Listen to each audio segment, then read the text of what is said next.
Hello hello hello hello. ആ hello. പിണങ്ങല്ല എൻ്റെ ചക്കരെ. പിന്നെ പിണങ്ങാതെ. എത്ര നേരമായി? എൻ്റെ കുട്ടാ, നിന്നെ പോലെയാണോ ഞാൻ?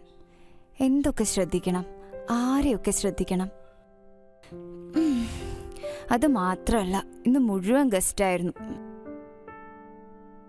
ഇപ്പോൾ കുറച്ചു നേരത്തെ പോയുള്ളൂ എല്ലാവരും. Okay okay. എന്തായി, നിന്റെ ഭർത്താവ് വിളിച്ചോ? വേണ്ട വേണ്ട മോനെ, നല്ല ഇടി കിട്ടും. നീ അങ്ങനെ എൻ്റെ കെട്ടിയോനെ കുറിച്ചൊന്നും പറയണ്ട കേട്ടോ. ആയിക്കോട്ടെടോ. എന്തായാലും വിളിച്ചോ പുള്ളി? ഏയ്, പുള്ളിക്ക് എവിടെയാ നേരം? ഇന്നലെ എന്തോ ചൈന ടൂറാണെന്നോ മറ്റോ പറഞ്ഞു. അതെ, ഈ കോൾ വെയിറ്റിംഗ് കണ്ട പണിയാവൂ. ഏയ്, ഈ നമ്പർ പുതിയതല്ലേ? ഇതെന്റെ അന്നൂട്ടന്റെ കയ്യിൽ മാത്രല്ലേ ഉള്ളൂ. പിന്നെ എന്തിനാ പേടിക്കണേ? ആ ഓക്കെ, ഞാനത് മറന്നുപോയി. ഇന്ന് സാറ്റർഡേ ആണ്. പിള്ളേർക്ക് നാളെ ലീവാ. ഞങ്ങൾ സിനിമയൊക്കെ കണ്ട് കഥകളൊക്കെ പറഞ്ഞ് രണ്ടും ഇന്നെ കെട്ടിപ്പിടിച്ച് കിടന്നുറങ്ങുള്ളൂ. നാളെ വൈകി എഴുന്നേറ്റാ മതിയല്ലോ. അയ്യേ, പോത്തുപോലായിട്ടും അവർ നിന്നെ കെട്ടിപ്പിടിച്ചാണോ കിടക്കുന്നേ? സാറ്റർഡേ നൈറ്റ് മാത്രം. എത്ര വളർന്നാലും അവരെന്റെ മാലാഖ കുട്ടികളല്ലേ. അവർക്കെന്നെ കഴിച്ചോളൂ. എന്തും എനിക്കും. നാളെ പിന്നെ മ്യൂസിക് ക്ലാസ്, ഡാൻസ് ക്ലാസ് എല്ലാം ഉണ്ട്. ആ, അപ്പൊ ചുരുക്കം പറഞ്ഞ ഇന്നും നാളെ ഞാൻ പട്ടിണിയിലല്ലേ? വേണ്ട, ഞാനൊരു ഉമ്മ തരാം എൻ്റെ ചക്കരയ്ക്ക്. അതും കെട്ടിപ്പിടിച്ച് കിടന്നു 2 ദിവസം. ഓക്കെ മൈ ഡിയർ അച്ചൂസേ, ഗുഡ് നൈറ്റ്, ലവ് യു. ഡാ കൊരങ്ങ, എനിക്കൊരു സിന്ദൂര പൊട്ട് തന്നേ. ഓക്കെ. അയ്യോ, ആരോ വന്നിട്ടുണ്ട്. ആ ആ ശരി ശരി.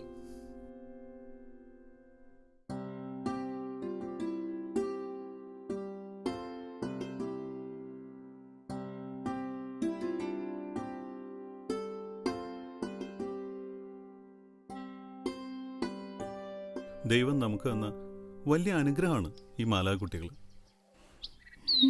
അവരുടെ ബുദ്ധിയും സൗന്ദര്യവും അവർ കാണിക്കുന്ന സ്നേഹവും. ഞാനും നീയും ഒരുപാട് അഹങ്കരിച്ചിട്ടില്ലേ നമ്മളുടെ കുട്ടികളുടെ കാര്യത്തില്?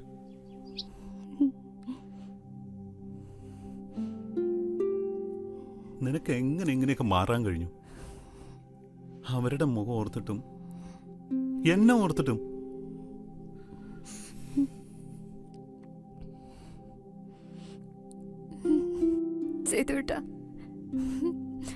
പ്ലീസ്. ഓക്കെ ഓക്കെ, ഞാനിപ്പോ ഒന്നും ചോദിക്കുന്നില്ല. ബിക്കോസ് എനിക്ക് വലുത് എൻ്റെ മക്കളാണ്, അവരുടെ സന്തോഷാണ്.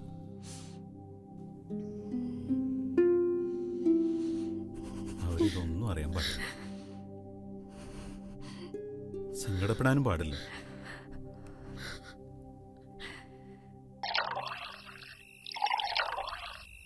Cheers.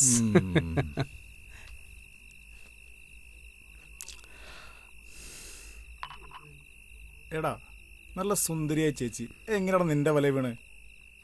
അതും പ്രേമിച്ച് കല്യാണം കഴിച്ചിട്ട്. കുറച്ചൊന്നല്ല, 5-6 വർഷം. എടാ, ഒരു പെണ്ണെന്ന് പറഞ്ഞ അവക്കെപ്പോഴൊരു തുണ വേണം, ഒരു കെയറിങ്. ദുഃഖം വരുമ്പോൾ തല ചായ്ക്കാനും സന്തോഷം വരുമ്പോൾ പങ്കുവയ്ക്കാനും ഒരു തോൾ വേണം. അച്ചു, ഏത് ദുർബല നിമിഷത്തിലാണ് നിനക്കെന്നോട് ഇങ്ങനൊരു ചതിയാൻ തോന്നിയത്? സേതുവേട്ടാ, മനസ്സുകൊണ്ട് പോലും ഞാൻ കളങ്കപ്പെട്ടിട്ടില്ല. അറിയാതെ വന്നൊരു ഫോൺ കോൾ, അതൊരു ഫ്രണ്ട്ഷിപ്പായി. അത്രേ ഉണ്ടായിട്ടുള്ളൂ. ഫ്രണ്ട്ഷിപ്പ് എനിക്കില്ലാത്ത എന്ത് ക്വാളിറ്റി അച്ചു നീ അവനിൽ കണ്ടത്? ഒരു ഭർത്താവ് എപ്പോഴും ഭാര്യയ്ക്ക് നല്ലൊരു സുഹൃത്തായിരിക്കണം, ഒരു കാമുകനായിരിക്കണം, ഫുൾ ടൈം അവർ റൊമാൻറ്റിക് ആയിരിക്കണം. അല്ലെങ്കിൽ ചെറിയൊരു അശ്രദ്ധ മതി, അവരുടെ മനസ്സ് പാളും. അപ്പോഴാണ് അവർക്ക് എന്നെപ്പോലൊരു സുഹൃത്തിൻ്റെ ആവശ്യം വരിക.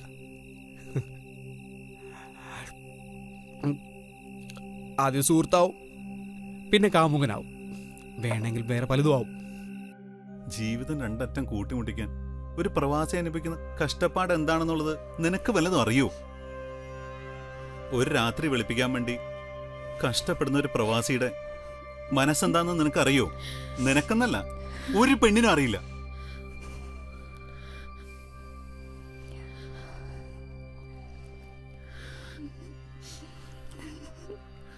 നിങ്ങൾക്ക് വലുത് നിങ്ങളുടെ സുഖവും സൗകര്യങ്ങളും സന്തോഷവും മാത്രമാണ്.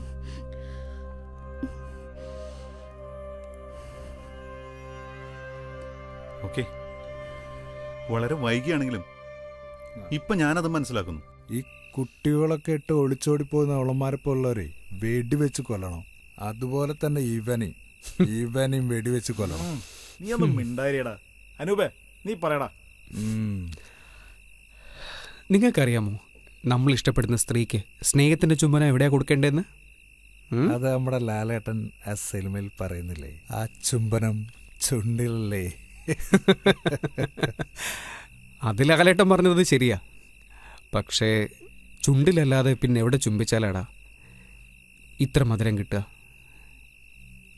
അതും ഏറ്റവും മധുരമുള്ള ചുംബനം. ഞാൻ ചോദിച്ചത് സ്നേഹത്തിൻ്റെ ചുംബനമാണ്. അതറിയാവോ നിങ്ങൾക്ക്?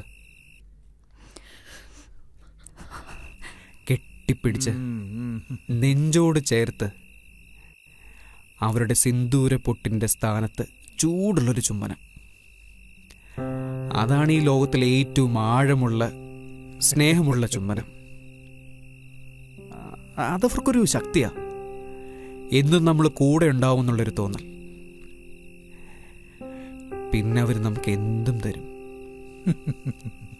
എന്തും.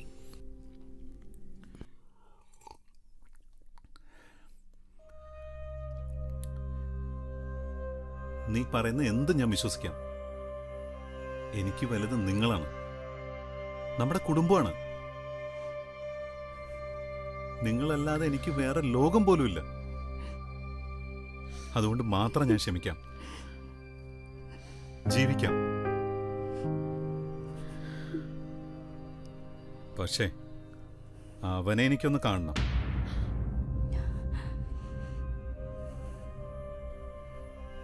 എന്റെ ഭാര്യയുടെ കാമുകനെ. അതിന് മാത്രം ഒന്നും ഉണ്ടായിട്ടില്ല ഏട്ടാ. അവനൊരു പാവാണ്.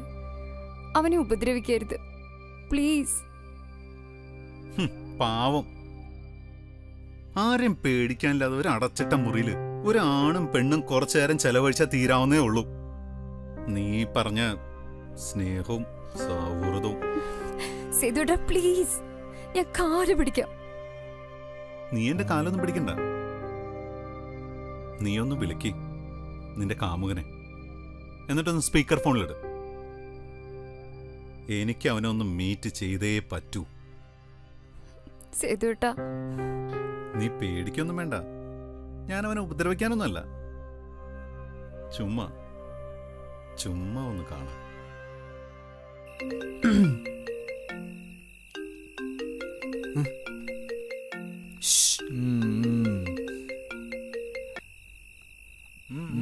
ഹലോ.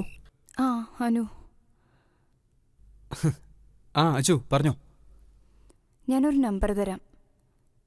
എൻ്റെ ഒരു ഫ്രണ്ടാണ്. അത് ശരി, നമ്പർ തന്നോ, ഞാൻ വിളിക്കാം.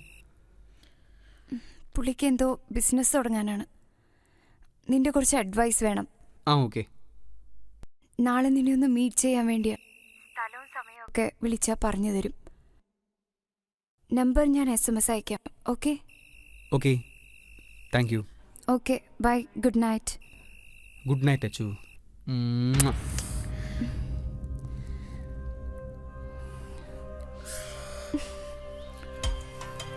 ഞാനെന്തായാലും ഒറ്റയ്ക്കല്ല പോകുന്നത്.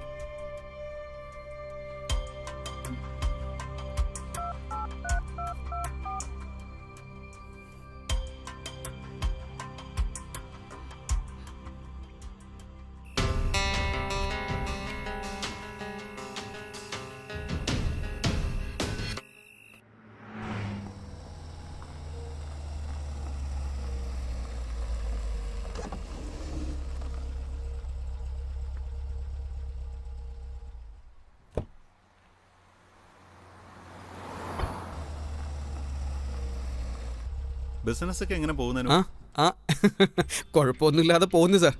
പിന്നെ ഗൾഫിൻ്റെ അവസ്ഥയൊക്കെ അറിയാലോ, അത് നമ്മുടെ ബിസിനസ്സിനെ ഒരുപാട് ബാധിച്ചിട്ടുണ്ട്.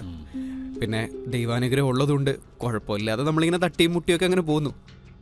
ദൈവാനുഗ്രഹം, അത് നന്നായിട്ടുള്ള ഒരാളാണെന്ന് എനിക്ക് തോന്നുന്നു. നിങ്ങളുടെ മുഖം കണ്ടാ അറിയാം നിങ്ങളൊരു ദൈവവിശ്വാസിയാണെന്ന്. ഓ താങ്ക് യു സാർ. അല്ല, സാറിൻ്റെ പേര് പറഞ്ഞില്ല. ഓ സോറി അനു, ഞാൻ അത് മറന്നു. അശ്വതി ഒന്നും പറഞ്ഞില്ലേ? ഇല്ല, മാഡം നമ്പർ മാത്രമേ അയച്ചു തന്നുള്ളൂ. എങ്ങനെ? അല്ല, മാഡം ഇന്നലെ നമ്പർ മാത്രമേ അയച്ചു തന്നുള്ളൂ. പിന്നെ വളരെ വേണ്ടപ്പെട്ട ഒരാളാണെന്ന് പറഞ്ഞിരുന്നു. യാ, വളരെ വേണ്ടപ്പെട്ട ആളാണ്. എൻ്റെ പേര് സേതു, ഞാൻ ദുബായിൽ സെറ്റിൽ ആണ്. ഓ അശ്വതി മാഡത്തിൻ്റെ... അശ്വതിയുമായി ഞാൻ വേറെ ചെറിയൊരു ബന്ധം കൂടിയുണ്ട്. She is my wife.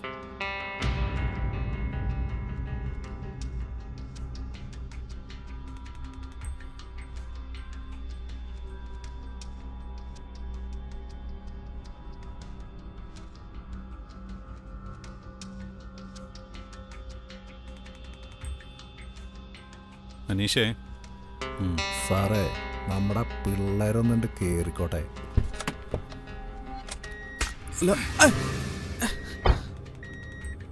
അനീഷേട്ടാ വിട്ടോ. നിനക്ക് വളയ്ക്കാൻ എന്റെ പെണ്ണിനെ മാത്രമേ കിട്ടുള്ളൂടാ. നിന്റെ അടുത്താ ചോദിച്ചത്. അത് ഞാനൊരു നേരം പോക്കിന്, ഒരു രസത്തിന് അത്രയും മനസ്സിൽ ഉദ്ദേശിച്ചു. നിനക്ക് രസം പിടിക്കാൻ വല്ലവന്റെ ഭാര്യ മാത്രം കിട്ടുള്ളൂടാ. മാറി നിന്നെ ഉപദ്രവിക്കില്ലെന്ന് ഞാൻ എന്റെ അച്ഛന് വാക്കൊടുത്തിട്ടാ പോകുന്നത്. അതെന്റെ ഔദാര്യമായി കണ്ടാ മതി. അതൊരിക്കലും ഇനി നീ പ്രതീക്ഷിക്കാൻ ചെയ്യരുത്. Sorry sir, sorry. ദൈവത്തിലോ ചെകുത്താന്മാരിലോ എനിക്ക് വിശ്വാസമില്ല. പക്ഷെ മനുഷ്യന്റെ മനസ്സ്, അങ്ങനെ ഒരു സങ്കല്പത്തിലാണ് ഞാൻ വിശ്വസിക്കുന്നത്. എന്റെ മനസ്സിലെ സ്വപ്നങ്ങൾ തല്ലിക്കെടുത്തിയ നിനക്ക് കാലം അതിനൊരു മറുപടി തരും. കാരണം നാളെ നീയും ഒരു ഭർത്താവും അച്ഛനാവും. ഇങ്ങനെ ഒരു സിറ്റുവേഷൻ നിനക്കും വരും. അന്ന് നീ ഓർക്കും എന്റെ നെഞ്ചിലെ വേദന. പോ, എന്റെ കൺമുമ്പിൽ നിന്ന് നീ പോ. ഇനി നീ എന്റെയോ എന്റെ കുടുംബത്തിന്റെയോ നിഴൽ വെട്ടത്ത് പോലും കണ്ടുപോകരുത്. ചെയ്തത് അത്ര വലിയ തെറ്റാണെന്നൊന്നും എനിക്ക് തോന്നുന്നില്ല. അതിലൊരു കുറ്റബോധവും എനിക്ക് തോന്നിയിട്ടില്ല. എൻ്റെ ഈ പ്രായത്തിലുള്ള എല്ലാ സുഹൃത്തുക്കൾക്കും ഉണ്ട് ഇങ്ങനെ ഓരോ ചുറ്റിക്കളികൾ. പക്ഷേ അതിൽ ഞാൻ മാത്രം പിടിക്കപ്പെട്ടു. ചെയ്തത് നിങ്ങളെപ്പോലൊരു സാധു മനുഷ്യനോടാണെന്ന് ആലോചിക്കുമ്പോൾ എനിക്ക് സങ്കടമുണ്ട്. ഇതൊരു താക്കീതാണ്. തെറ്റ് ചെയ്തിട്ടും ഒരു ഒളിപ്പുമില്ലാതെ അതിനെ ന്യായീകരിക്കുന്ന നിന്നെ പോലുള്ള കള്ള കാമുകന്മാർക്കുള്ള മുന്നറിയിപ്പ്. ഇത്രയെങ്കിലും ചെയ്തില്ലെങ്കിൽ ഞങ്ങളെ പോലെ ചതിക്കപ്പെടുന്ന ഭർത്താക്കന്മാർക്കൊക്കെ നിങ്ങൾ കാമുകന്മാരുടെ മുമ്പിൽ വെറും കോമാളികളാവില്ലടാ.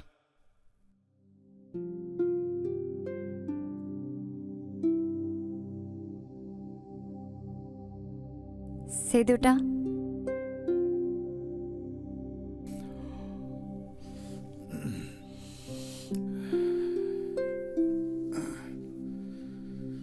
നല്ല ക്ഷീണം, ഞാനൊന്നും മയങ്ങിപ്പോയി. നേരെ ഒരുപാടായി. അച്ഛൻ കിടന്നോളൂ, ഞാൻ കുട്ടികളുടെ റൂമിലുണ്ടാവും. Okay, good night. അതെന്താ സേതുട്ടാ അങ്ങനെ? ഇനി മുതൽ അങ്ങനെയാണ്. അതാണ് ശരി. നീ ചെയ്ത വലിയ തെറ്റിന് ഞങ്ങൾ തരുന്ന ഏറ്റവും ചെറിയ ശിക്ഷ ഇത്.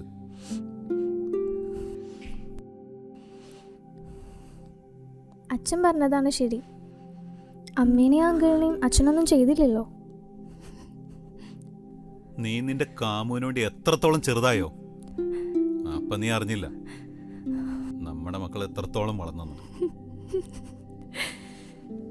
ഇവർക്ക് ഇവരുടെ പഴയ അമ്മയെ നഷ്ടപ്പെട്ടെന്ന് തോന്നിയപ്പോഴാ ഇവരെന്നെ വിവരം അറിയിച്ചത്. അയ്യോ ആരോ വന്നിട്ടുണ്ട്.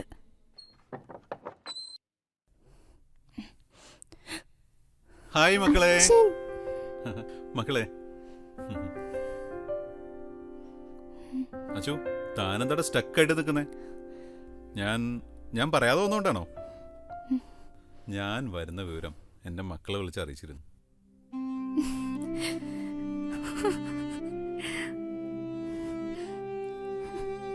ഇത് എന്നേക്കുമായുള്ള ശിക്ഷയല്ല, ശരീരമല്ല മനസ്സ്.